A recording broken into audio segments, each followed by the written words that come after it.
ఆ డాక్టర్ అమ్మగారు అమ్మాయి ఎక్కడో జర్మనీలోనే ఎక్కడో ఉంటుంది ఆవిడ చనిపోయింది. అక్కడ ఏదో లోయ ఉంటే అక్కడికి ఏదో సరదాగా వెళ్తే జీప్ తిరగబడిపోయి అందులో పడిపోయి చచ్చిపోతే పెట్టితోటి తీసుకొచ్చారు, పంపించారు అక్కడి నుంచి. పంపిస్తే ఆ పెట్టి రోడ్డు మీద పెడితే తీయమంటే ఎవరూ తీయలేదు. తీయకపోతే మేము ఆవిడ 3వ ఫ్లోర్లో ఉండేది, మేము 2వ ఫ్లోర్లో ఉండేవాళ్ళం. ఇప్పుడు నేను చూస్తున్నాను ఎలాగ, నేను అక్కడే ఉన్నాను. అంటే అంతలో బాబు వచ్చాడు.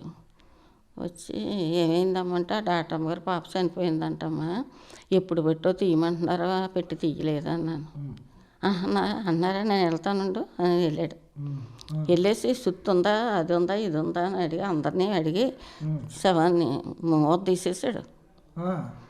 ఇప్పటికీ మర్చిపోతా డాక్టర్ అమ్మగారు.